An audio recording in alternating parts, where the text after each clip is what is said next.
మంత్రిగా ఉన్నప్పుడు అహంకారంతో మదమెక్కి ఎంతోమంది సినిమా యాక్టర్ల జీవితాలతో ఆడుకొని ఈరోజు వాళ్ళని డ్రగ్స్ కేసులో ఇరికిచ్చి ఆయన మాత్రం పక్కకు తప్పుకొని ఈరోజు ఎంతో మానసిక వేదనకు గురయ్యి ఒక విధంగా ఈరోజు నాగ చైతన్యకు విడాకులు అవ్వడానికి కారణం కూడా కేటీఆర్ గారే. నేను ఓపెన్గా చెప్తా ఉన్నాను.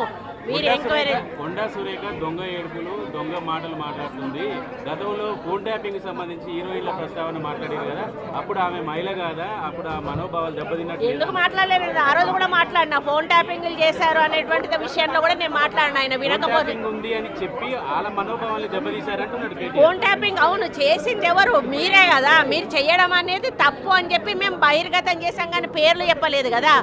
ఈ రోజు నేను చెప్తా ఉన్నా కదా, నాగ చైతన్య సామంత్య విడిపోవడానికి కారణం కేటీఆరే. ఈరోజు చాలామంది హీరోయిన్లు తొందరగా పెళ్లిళ్ళు చేసుకొని సినిమా ఫీల్డ్ నుంచి తప్పుకోవడానికి కారణం కూడా కేటీఆరే. ఆయన ఆ రోజు మత్తు పదార్థాలకు అలవాటు పడి వాళ్ళను కూడా మత్తు పదార్థాలకు అలవాటు చేసి రేవ్ పార్టీలు చేసుకొని మదమెక్కి వాళ్ళ జీవితాలతో ఆడుకొని బ్లాక్మెయిల్ చేసి వాళ్ళను ఇబ్బంది పెట్టినటువంటి వ్యక్తి కేటీఆర్. అది అందరికీ కూడా తెలుసు, సినిమా ఫీల్డ్లో అందరికీ తెలుసు, అది ఓపెన్ రహస్యము. ఎందుకండి ఎందుకేడు దొంగ మాటలు నా మీద వ్యక్తిగతంగా నా క్యారెక్టర్ అసోసియేషన్ చేసినప్పుడు నేను ఎందుకు దొంగ ఏడుపులు ఏడుస్తాను?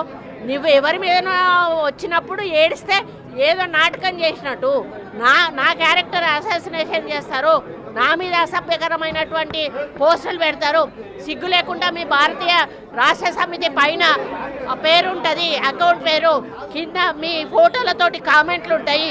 ఇవన్నీ ఉంటే అట్లీస్ట్ కొంచెమన్నా మనసున్న మనిషిగా హరీష్ రావు గారు ఒక ట్వీట్ చేశాడు, నువ్వు మనిషివేనా? అసలు నువ్వు ఒక తల్లికి పుట్టలేదా? ఒక భార్యను చేసుకోలేదా? ఒక బిడ్డను కనలేదా? నువ్వు మనిషివి కాదా? పశువువా? నువ్వెందుకు రియాక్ట్ అవుతలేవు? మీ భారతీయ నువ్వు ఒక వర్కింగ్ కమిటీ ప్రెసిడెంట్గా నువ్వు రియాక్ట్ కావాల్సిన అవసరం ఉంది. అకౌంట్ మాది కాదని చెప్పాల్సిన అవసరం ఉంది. వాళ్ళ మీద చర్యలు తీసుకోమని చెప్పాల్సిన అవసరం ఉంది. వాళ్ళను పార్టీల నుంచి బహిష్కరించాల్సిన అవసరం ఉంది. మూడు అకౌంట్లు దుబాయ్ నుంచి జరుగుతున్నాయండి. 3 అకౌంట్లు ఇక్కడి నుంచి జరుగుతూ ఉన్నాయి. ఇది కొత్త కాదు. ఆ రోజు నుంచి విజయలక్ష్మిని చేశారు, సీతక్కని చేశారు, ఈరోజు నన్ను చేశారు. అసలు దానికి పద్ధతి పాడు ఉందా అని అడుగుతా ఉన్నాను. మీకు మనుషులకున్న అనుబంధాల గురించి, సంబంధాల గురించి ఏమైనా అవగాహన ఉందా అని చెప్పి అడుగుతా ఉన్నాను. సైబర్ క్రైమ్లో పెట్టామండి, పోలీస్ స్టేషన్లలో కూడా పెడతాము. పిసిసి ప్రెసిడెంట్ గారిని కూడా పెట్టమని కోరాను. అదేవిధంగా మరి వాళ్ళ మీద చర్యలు కూడా తీసుకోమని చెప్పడం జరుగుతూ ఉంది.